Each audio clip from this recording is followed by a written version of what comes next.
What does it mean to be called crazy in a crazy world? Listen to Madness Radio, Voices and Visions from Outside Mental Health. Sponsored by the Icarus Project and Portland Hearing Voices, Madness Radio can be heard on KBOO-FM, the Pacifica Network, and online at madnessradio.net.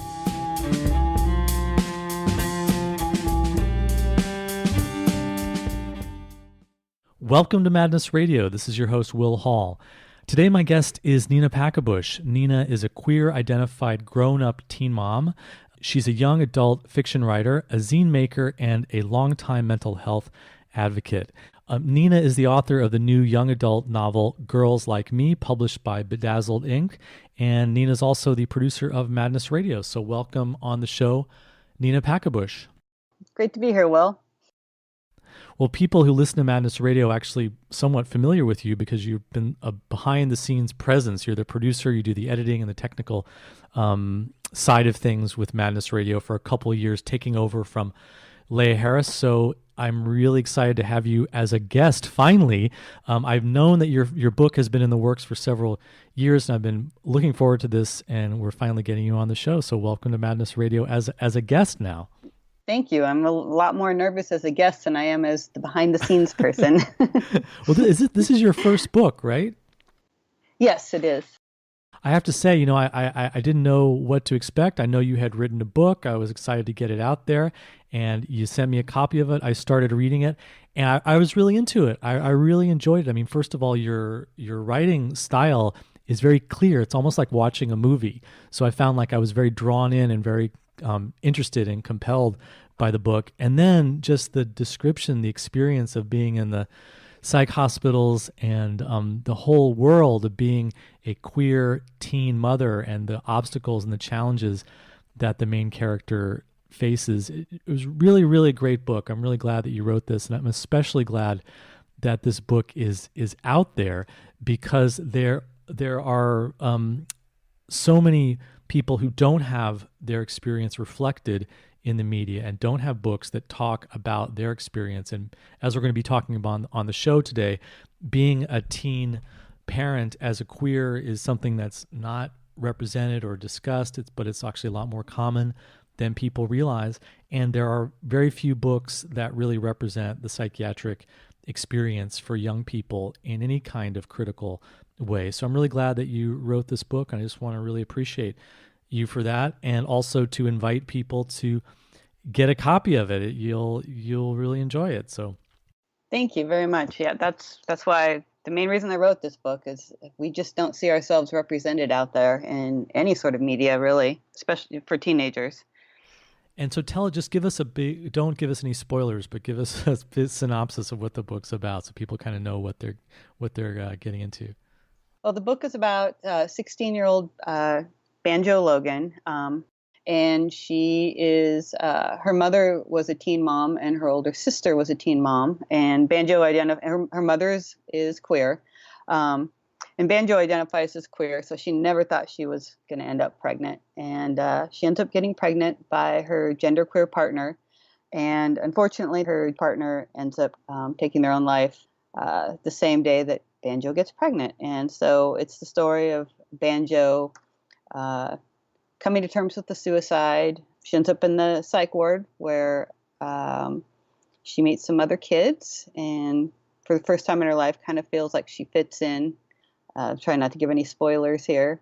But anyways, it's the story of a teenager dealing with pregnancy, being queer, coming to terms with somebody close to them taking their own life, and just like navigating life. That was one of the things that was beautiful for me reading your book, and one of the reasons I really appreciate you having written is that it brought me back to my hospital days, and there was a lot of really vivid memories that came back. I really connected with some of the experiences, and if you haven't been in a psychiatric hospital or you don't know somebody who's been in, it's really kind of shocking, the degrading and dehumanizing experiences that often happen to people, not always, but way too often.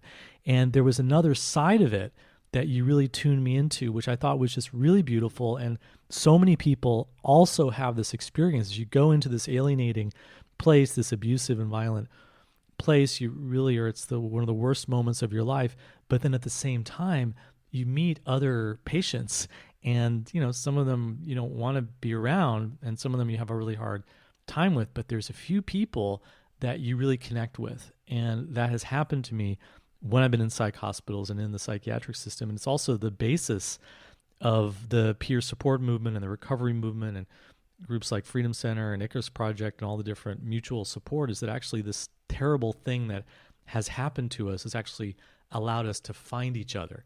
So it's a very, very dark read. There's a lot of painful stuff, but it's also a very bright and hopeful read as well because of that human connection. And that's a really beautiful message, that even through this oppressive, violent, abusive experiences, that we can actually find our way out through finding each other. That's just beautiful. So I really want to thank you for writing this book. Thank you. Yeah, that's one thing I really wanted to highlight in this book, like the whole friends make the best medicine sort of narrative, because that isn't given any credibility, generally speaking. It's, we need therapy, we need meds, especially for teenagers. And nobody stops to think that maybe they just need people they can truly connect with. The misfits of the world need other misfits, and suddenly they're not misfits anymore. And it's powerful.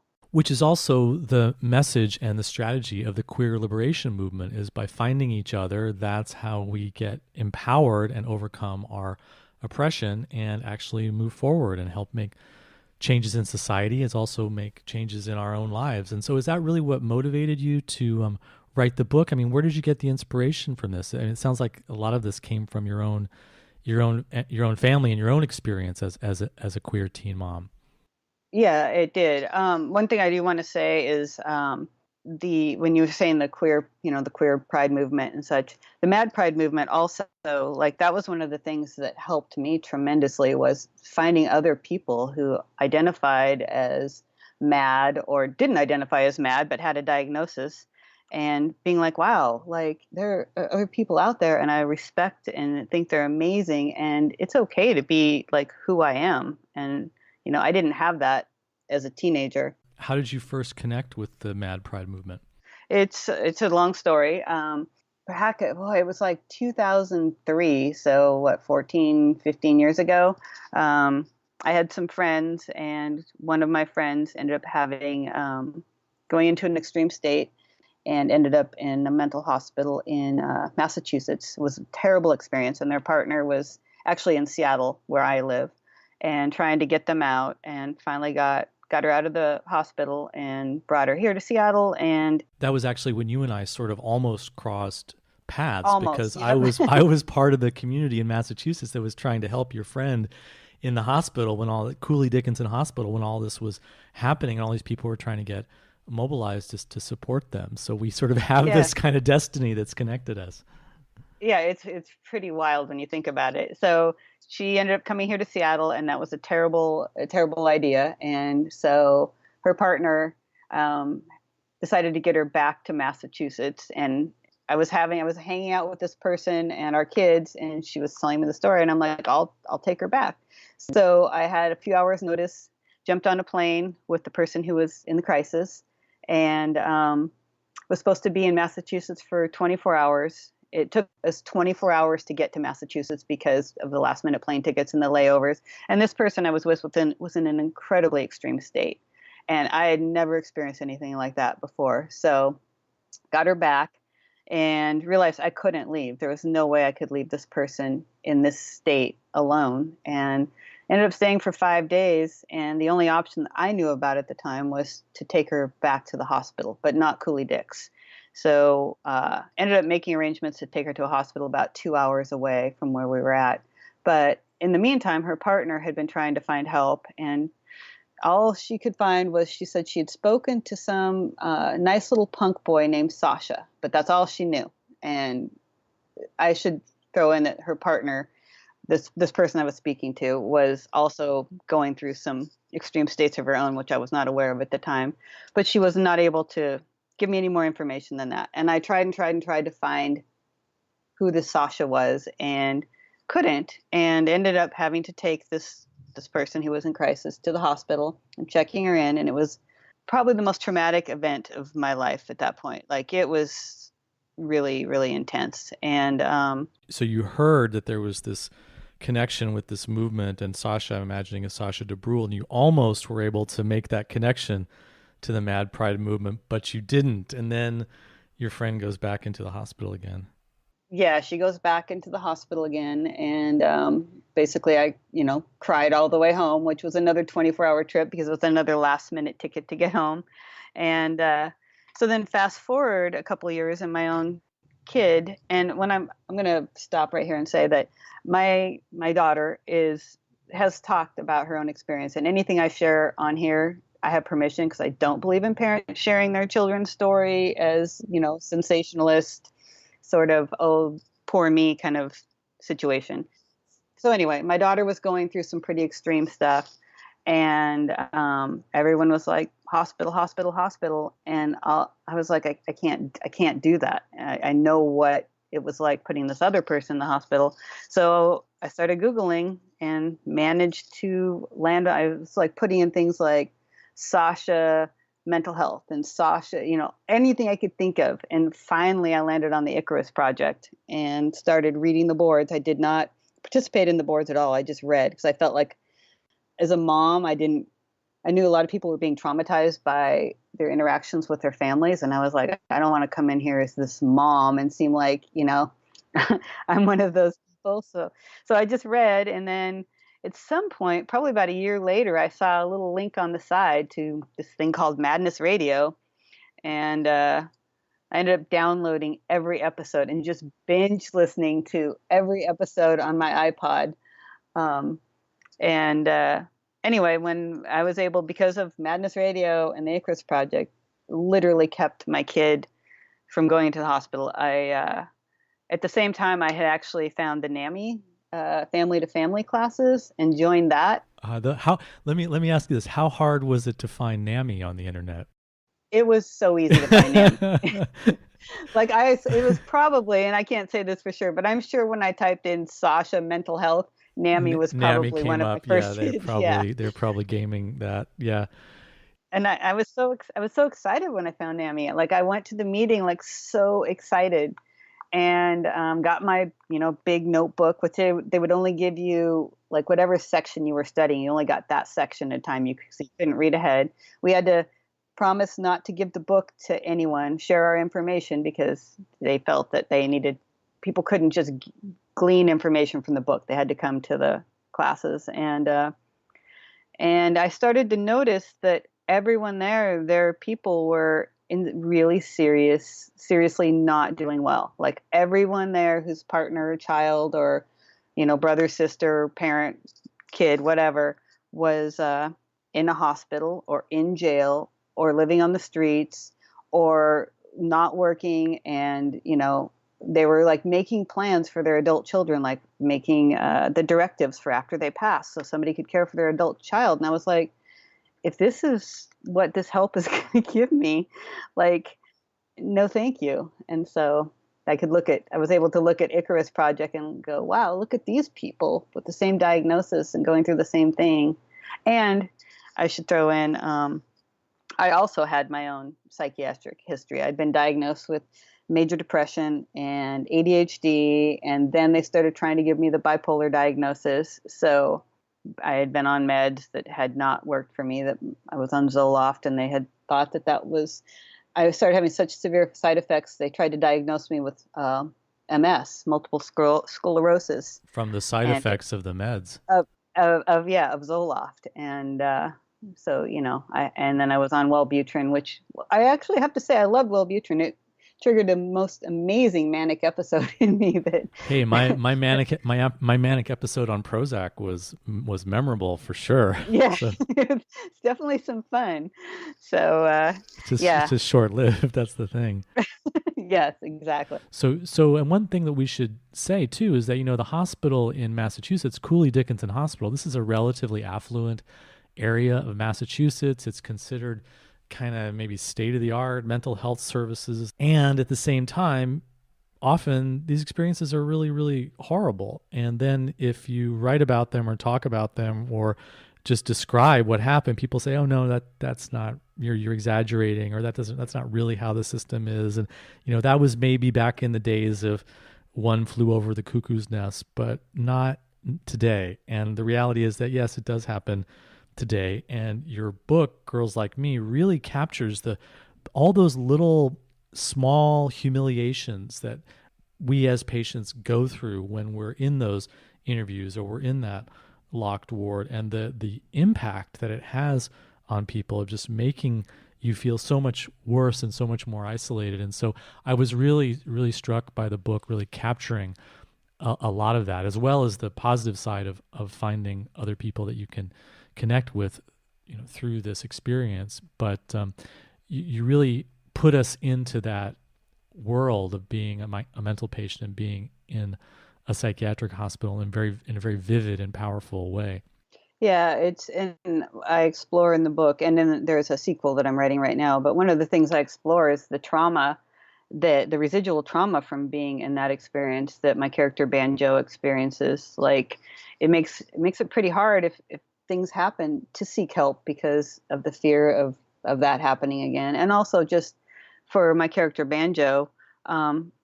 That I try not to give away too many spoilers here, but the psychiatrist kind of threatening her, like, you have to do this, or The whole atmosphere is of threat and coercion and intimidation. That's what people don't realize, and we have a certain awareness in our culture that being kidnapped and being assaulted are very damaging, negative, bad things. But that's essentially what's happening in forced psychiatric treatment in those contexts. And you describe a lot of Banjo's experience around cutting and the way that she's misunderstood from the outside, but then the way that you describe her own thinking and her own emotions when she's cutting and what it is that brings her to cutting. It was so helpful, I think, to really go so deeply into that. And there's a lot of different experiences like that in the book where you're able to really go into the subjective side of what are really going on with these so-called psychiatric symptoms, and especially the cutting experiences really stand out for me. So yeah, that's one of the things I wanted to explore regarding cutting, is that cutting can be a coping mechanism. And a lot of times people freak out when they hear a teenager is cutting and think that they're suicidal, or it has to be stopped right away. And I'm thinking about Kate Bornstein's book. I think it's called 101 Alternatives to Suicide. That might not be the title, but I think it is. And she talks about how cutting can be used as a tool to get through. It freaks people out, and it's not shiny and happy, but sometimes it might be what a teenager uses to make it through those tough times. And you talk about it alongside smoking, which I think was an interesting connection to make. smoking is a coping mechanism. People smoke a lot of times to calm down or to take a breath, to step outside. It might even be more hazardous to your health than cutting. Oh yeah, I definitely think it's more hazardous to your health than cutting. We know that cigarettes can lead to cancer. Cutting often leads to just some scars on your arms or your legs or wherever you choose to do it. And I think, and later on in the book, Banjo finds a therapist who understands that. And so I wanted to reflect that too. Like, I've had some criticism of the book. Only one person has criticized it, but she was criticizing that, I was anti-meds and anti-psychiatry and anti-therapy, but that's not the case. When you read the book and you read it closely, you see that I am not at all. Like, I am for whatever works for each person. And I think finding the right counselor and therapist can be life-saving. It's a matter of finding that one that really gets you and really listens to you and isn't out there to fix you, but is out there to help you navigate your own life. This is why the book is so important, because there's a huge gap of this perspective in the world of young adult fiction. There aren't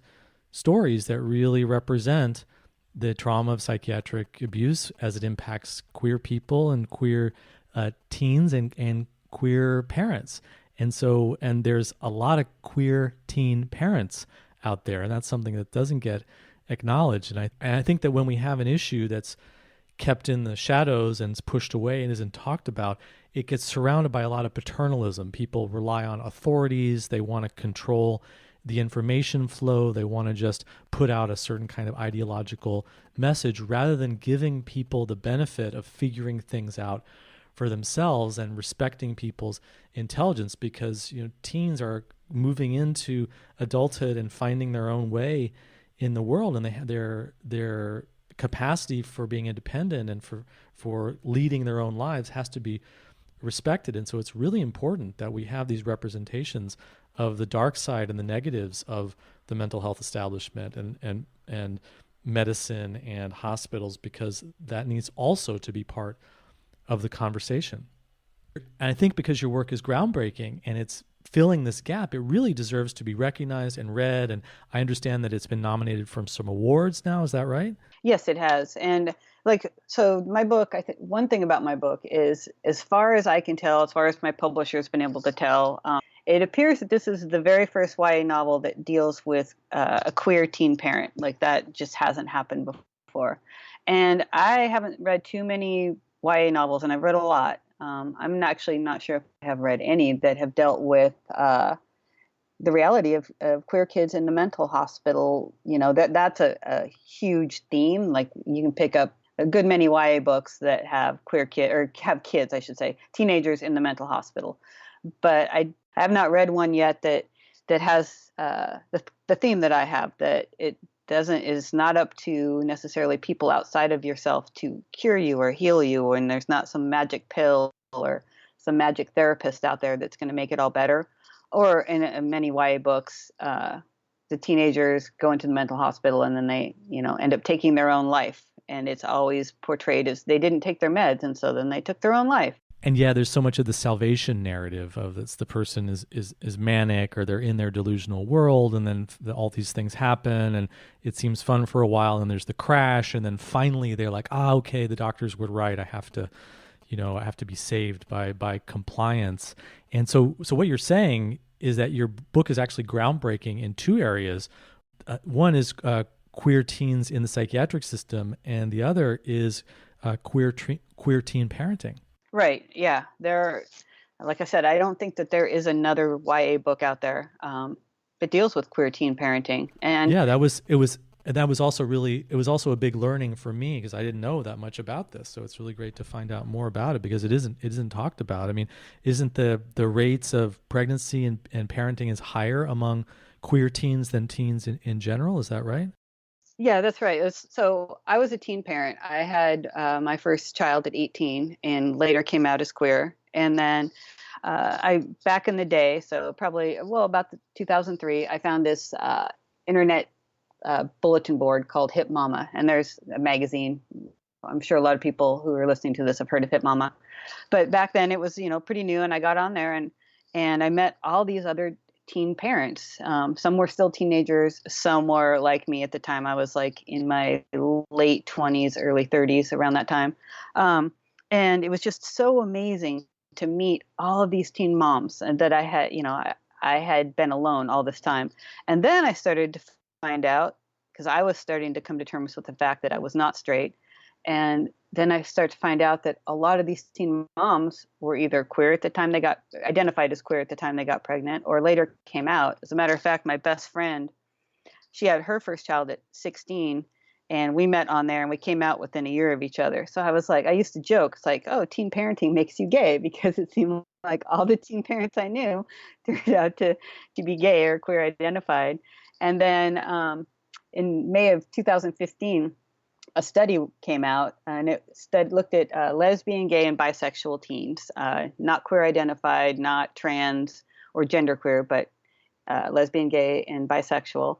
And they studied like 10,000 kids in the years 2005, 2007, and 2009, and found that 13% of straight identified girls became pregnant, compared to 23% of lesbian and bisexual girls. So it turns out that it might be the other way around, that being queer leads to teen parenthood.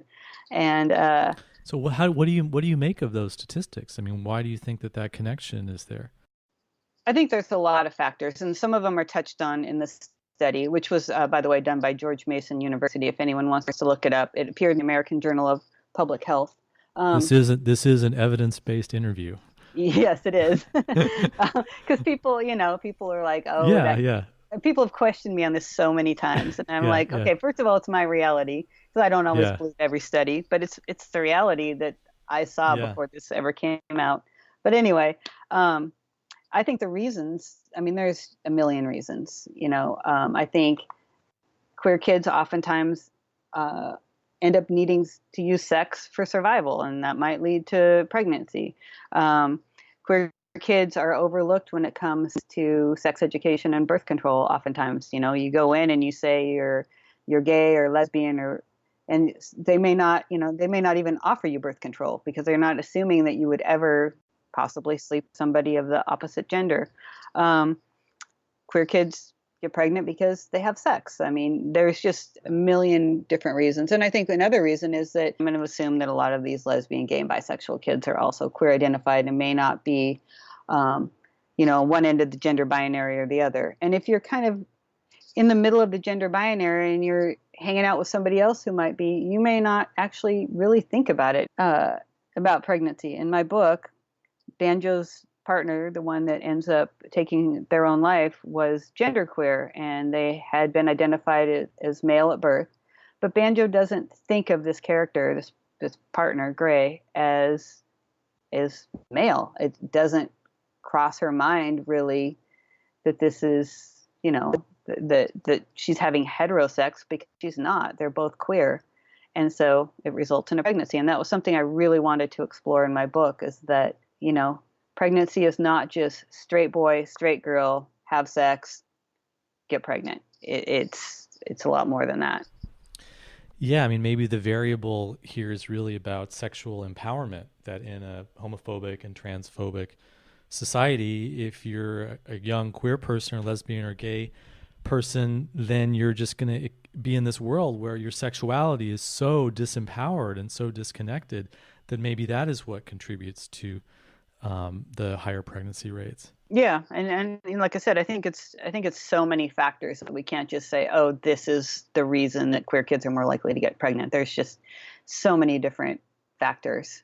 But I think it's something that very few people realize. And the only reason I even became aware of it was because, like I said, it was my reality and the reality of the people around me. Yeah, there's so many things that this book and our conversations is bringing up for me. I'm just so glad that the book exists. I mean, I'm wondering what it would have been like, in Florida in the 70s if there was anything on any radar, television. We didn't have the internet back then, but books, anything that was out there that could have validated my identity as a teen who was very aware of my attraction to both men and women, girls and boys, but nobody was in talking about it. And it was just, the response was just violence. It was just bullying. There was so much relentless homophobic bullying that was going on all around me. And so these little escape pathways, these little ways that people find each other, and the books and the internet and finding organizations and having your own experience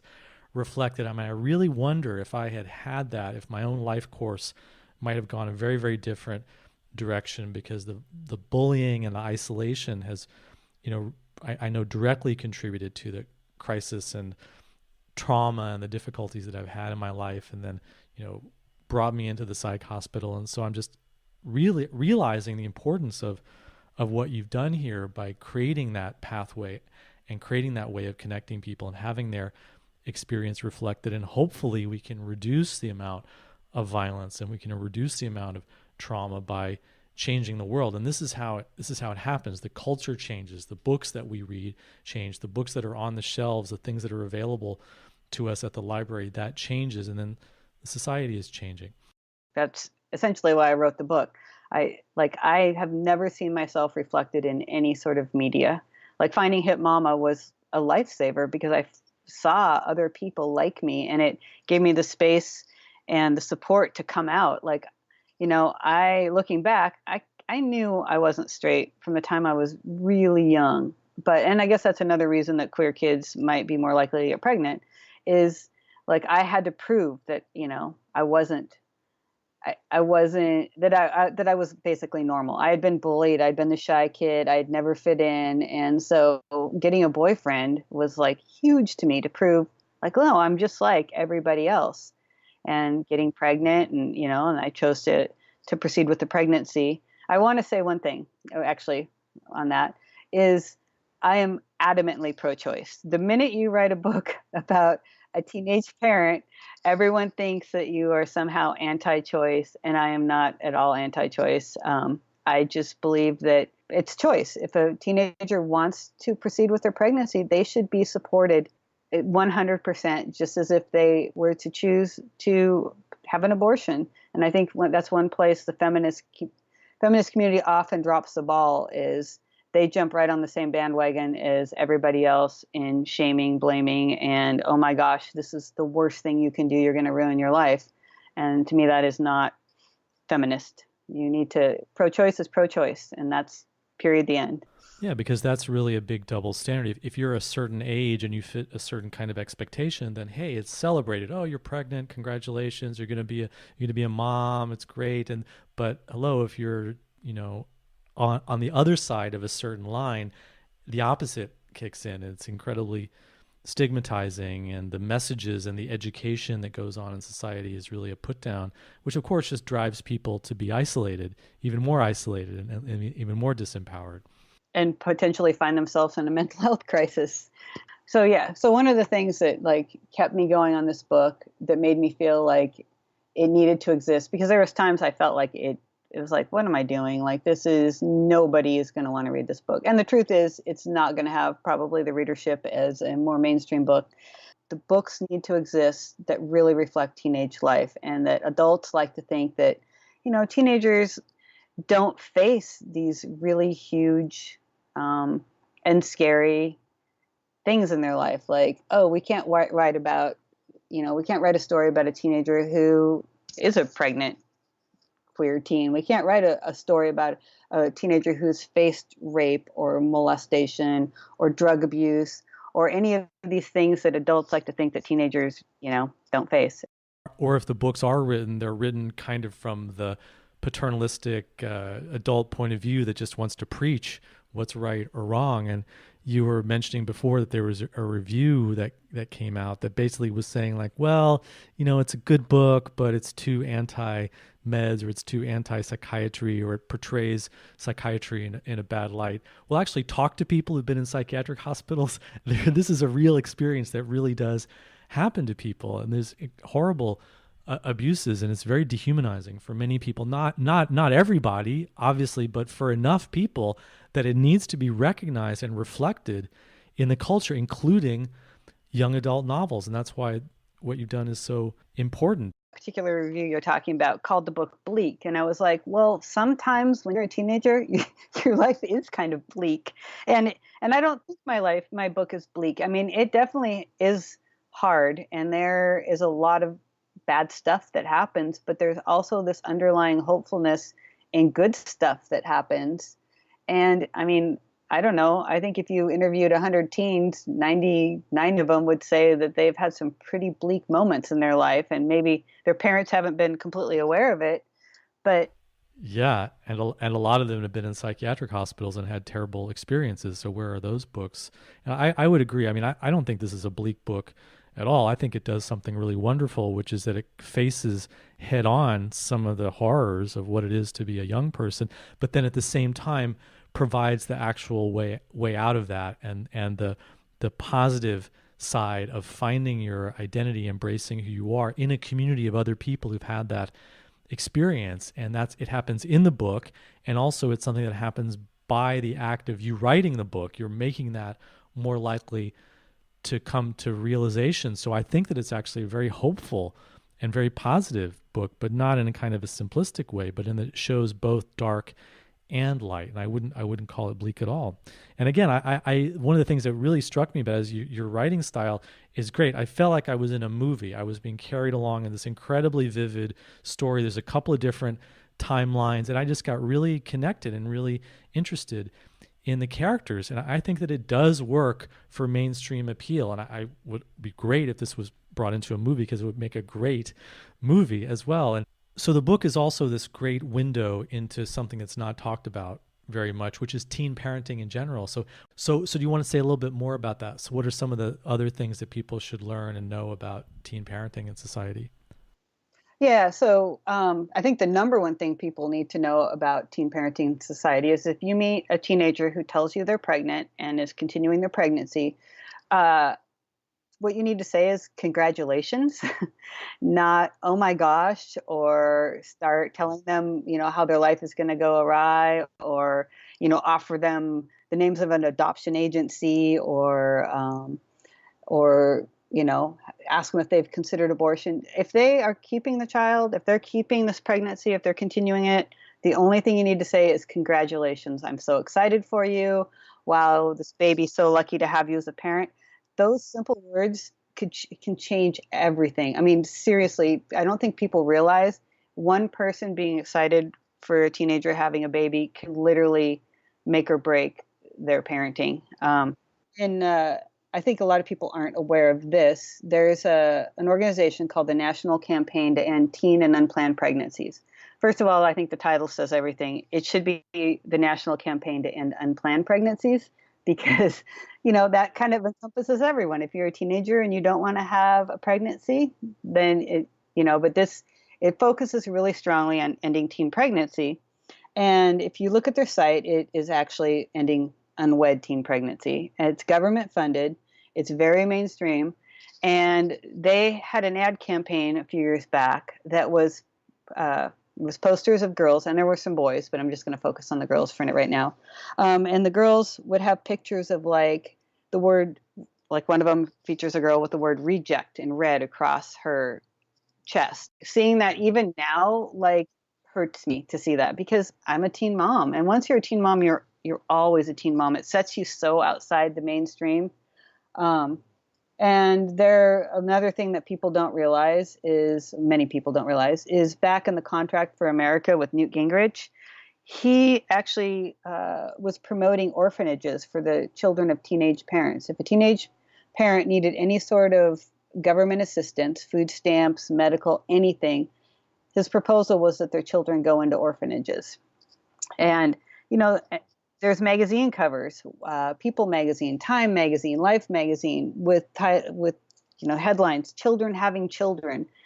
And then there's the shows like 16 and Pregnant and Teen Mom. And they, of course they seek out the kids they think are the most likely to be sensationalist, and they portray all teen parents as like these kids. And it's just such a harmful message that most people, I mean, if you stop right now, whoever's listening right now, stop and think of the first word that comes to your mind when you say teen parent.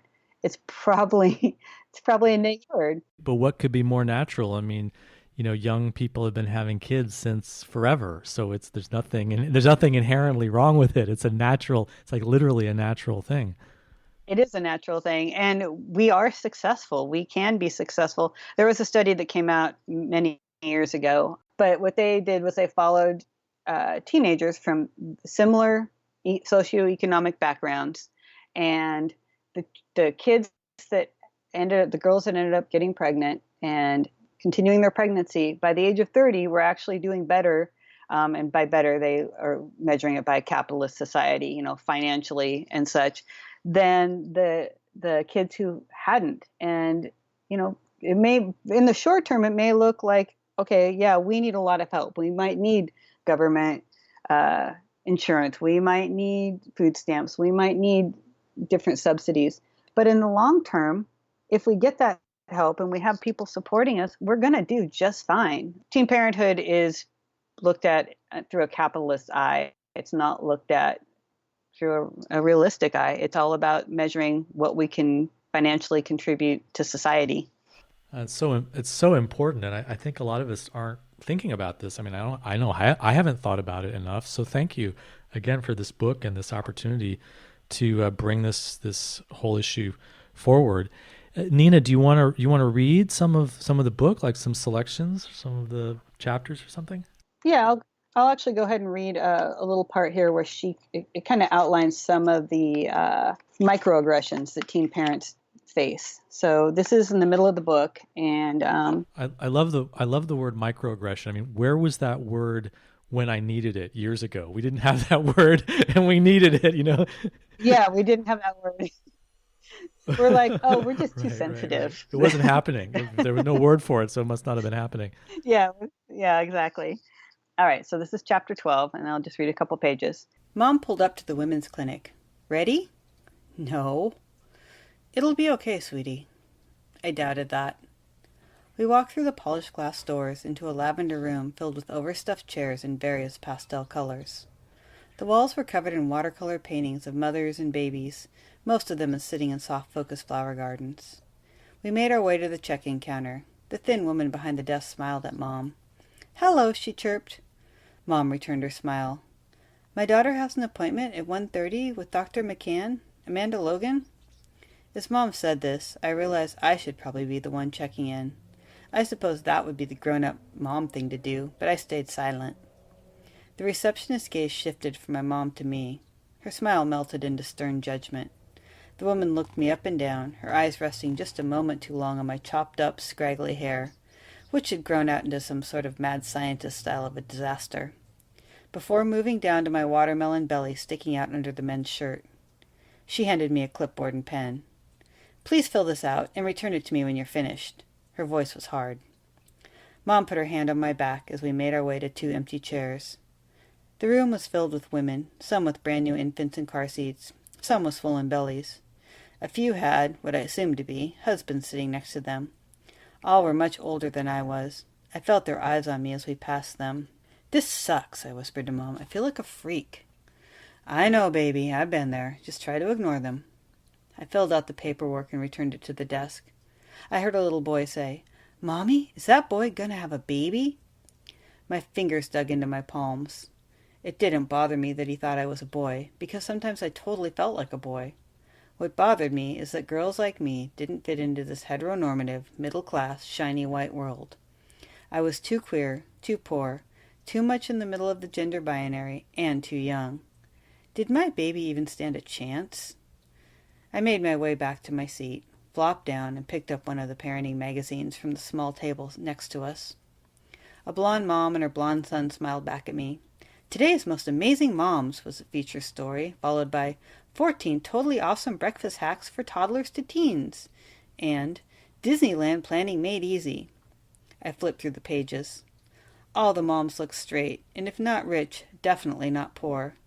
They were all at least 10 years older than me, with husbands and houses, and all the other things that you were supposed to have to make sure your kids turned out okay. I would never be any of these women that smiled back at me, and my baby would never be one of these kids. Shame seemed to seep out of the magazine, up my fingers, and through my body. I felt sorry for my baby. She would be better off if I found some fancy couple to adopt her. She could have a mom and a dad, and all the things this magazine said she needed. I flipped to an article titled, "How to Help Your Teenager Make Good Choices." I leaned over and showed Mom. "Maybe you should have read this article." Mom looked at me with tired, sad eyes and sighed. "Amanda Logan?" a tiny woman called from the doorway.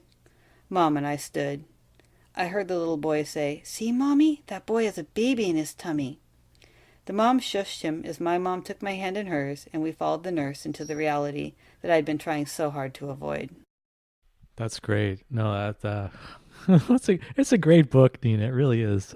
And I think you can hear, this is why I think it would make a great film, is it's just so visual. I was right there. Your writing style is really, really very strong and present. And it really captures what that experience is. I mean, that image of the shame seeping from the pages of the magazine up her arm. Wow. That's what it's like. So there's this side of the book that really gets into the experience of teen parenting. Maybe do a reading of something from the book that brings in the psychiatry elements.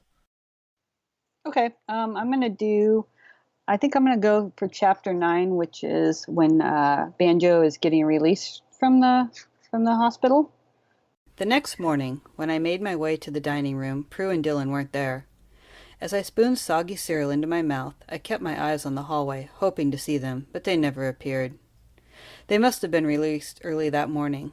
I didn't even get to say goodbye. What if I never saw either of them again? Realizing I was alone in my mental ward nightmare sent that familiar panic racing through my body. I craved a razor blade. I wanted to go home.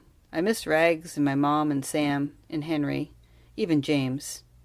I finished my cereal only because I knew the kid needed it, and then I went back to the day room. I curled up on the scratchy vomit couch, closed my eyes, and tried not to think or feel. "Banjo Logan?" I looked up. "Come with me," Gorilla Nurse said. I followed him to Dr. Jack's office. My heart was pounding in my ears.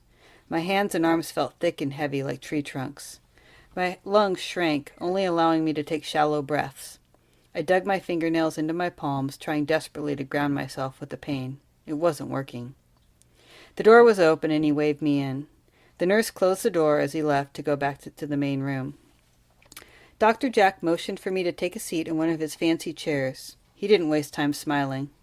"Miss Logan, I'm prepared to release you today, but first we need to discuss your treatment plan." Translation: Your insurance has run out. He laid his hand down on a file folder that rested on his polished desk. "As we have discussed previously, it's my view that you have bipolar disorder. Are you clear on what that means?" He didn't wait for me to answer. If left untreated, this disorder can become quite serious. Statistics show that 25 to 50% of people with bipolar disorder will attempt suicide. You don't want a repeat of the incident that caused you to land here, now do you? "But I keep telling you, I didn't try to kill myself," I protested, even though I knew I shouldn't. "Miss Logan, would you like to go home today?"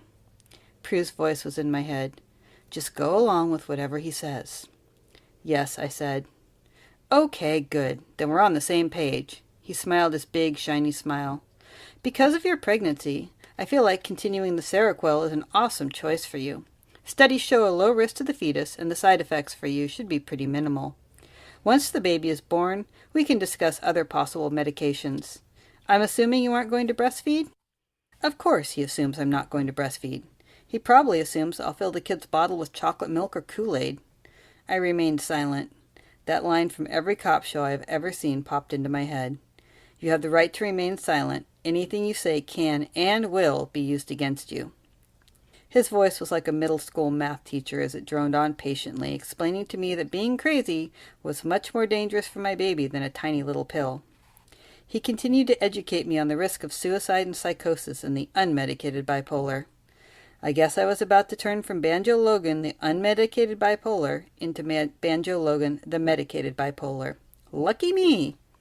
The way Dr. Jack put it, because I was now Banjo Logan, the medicated bipolar, I no longer had to worry about growing up to be that person stumbling down the street with my grocery cart, thinking I was Jesus as I ranted on about the CIA and scaring people, while my kid wasted away in foster care. A few minutes later there was a knock on the door. Dr. Jack interrupted his little speech. "Come in." It was Mom. She glanced at me and then quickly looked away. Her eyes were swollen and her face was saggy. Dr. Jack motioned for her to have a seat and then proceeded to explain it all to her. Her face went red and she leaned over Dr. Jack's desk. "Are you kidding me? What exactly is wrong with you people? She's pregnant. She's been through hell. Medication? Absolutely not. No way." Mom had some of her fire back, and that sent a rush of calm through me. "My daughter does not need to be medicated. I will not have my grandbaby's life risked by your quick fix mentality. I should have known that bringing her here to you would be a tragic mistake. Cancel the prescription." When I heard her call this kid her grandbaby, I felt my throat close up. Dr. Jack put his hand on his desk. "Miss Logan, I understand your concerns, but if your daughter does not comply with the terms of her release, I can, and will, seek a court order to have her forcibly medicated. Please don't make me do that." He smiled thinly. "You can't forcibly medicate her in this case. I know my rights, sir," Mom countered. He ignored her and turned to me. "Banjo, if I release you, are you going to take your medications as prescribed?" I nodded. I knew the drill. He looked at Mom, a smug smile spreading like a disease across his face. "All right then, good. Now I would also like to have you see a talk therapist. You'll be provided with a list of my colleagues when you check out. Anyone on that list will be perfectly suitable." The idea of there being other people like Dr. Jack in the world made me shudder. He stood and went to the polished oak file cabinet in the corner and rifled through it for a minute before producing a single sheet of paper. "Banjo, have you ever heard of a no-suicide contract?" Mom groaned loudly. Dr. Jack shot her a look. He scribbled my name in the blank space at the top of the sheet, wrote the date, and signed it. So, a no-suicide contract is a document, a contract, that we both signed stating that when we release you, you promise to stay alive. He cleared his throat. I, Amanda Logan, hereby agree that I will not harm myself in any way, attempt suicide, or die by suicide. Furthermore, I agree that I will take the following actions if I am ever suicidal. 1. I will remind myself that I can never, under any circumstances, harm myself in any way, attempt suicide, or die by suicide. 2. I will call 911 if I believe that I am in immediate danger of harming myself. 3. I will call any and all of the following numbers if I am not in immediate danger of harming myself, but have suicidal thoughts. The numbers are down at the bottom, including my cell number. He slid the paper towards me. You need to sign there at the bottom. I dug my nails into my palms. So, if I kill myself, you're going to sue me? Exactly. How do you enforce a no harm contract? Yeah, it brings back a lot of memories, and that's the horror of the mental health system, is that scenario that you painted is pretty typical and happens over and over and over again. Thousands and thousands of people experience this all the time, and not everybody has bad experiences, and not every doctor is like Dr. Jack. It's not always like this, but it does happen, and it happens way too much. It does, and a lot of people think the no suicide contract is a joke, but that is an actual no suicide contract that my daughter was once asked to sign. So. Oh, I was asked to sign a suicide contract as well. So I know it's like part of the crazy Alice in Wonderland logic that you're exposed to in there. Like nothing has made you want to stay alive up to this point, but this piece of paper, this contract, is going to be the magic pill. Yeah. And actually, there has been a lot of research that backs that up, that suicide contracts don't work. They're not actually helpful as a therapeutic tool overall in terms of the research. So Nina, we're just about out of time. So give people the contact information and how they can find your website and everything, especially also if they want to know about events, the readings and things in their area around the book. Yeah, so if you guys want to get in touch with me, you can email me at npackebush@gmail.com. That's NPACKEBUSH. You can find me on Facebook, and you can also check out my website, ninapackebush.com. Again, the last name is PACKEBUSH. You can find my book by just Googling Girls Like Me, Nina Packebush. You definitely want to put in my name when you do the Google search, because there are a couple other books by the same name. But you'll know mine because mine has the queer pregnant teenager on the front. Yeah, and I'll also be doing a webinar for the Icarus Project on teen parenthood, so you can look for that. I'll be doing readings across the country, so you can also check out my website, see if there's one coming near you, or if you'd like me to come and do a reading in your city, just drop me an email and we can set that up. So yeah, look forward to hearing from people. Nina Packebush, thanks so much for joining us today as a guest on Madness Radio, and thank you so much also for being the producer of Madness Radio. Thanks, Will. I look forward to re-listening to this and editing it to make me sound good. You've been listening to an interview with Nina Packebush. She's a queer-identified grown-up teen mom, a young adult fiction writer, a zine maker, and a longtime mental health advocate. She's also the producer of Madness Radio and the author of the new young adult book, Girls Like Me, published by Bedazzled Inc. That's all the time we have on Madness Radio. Thanks for tuning in.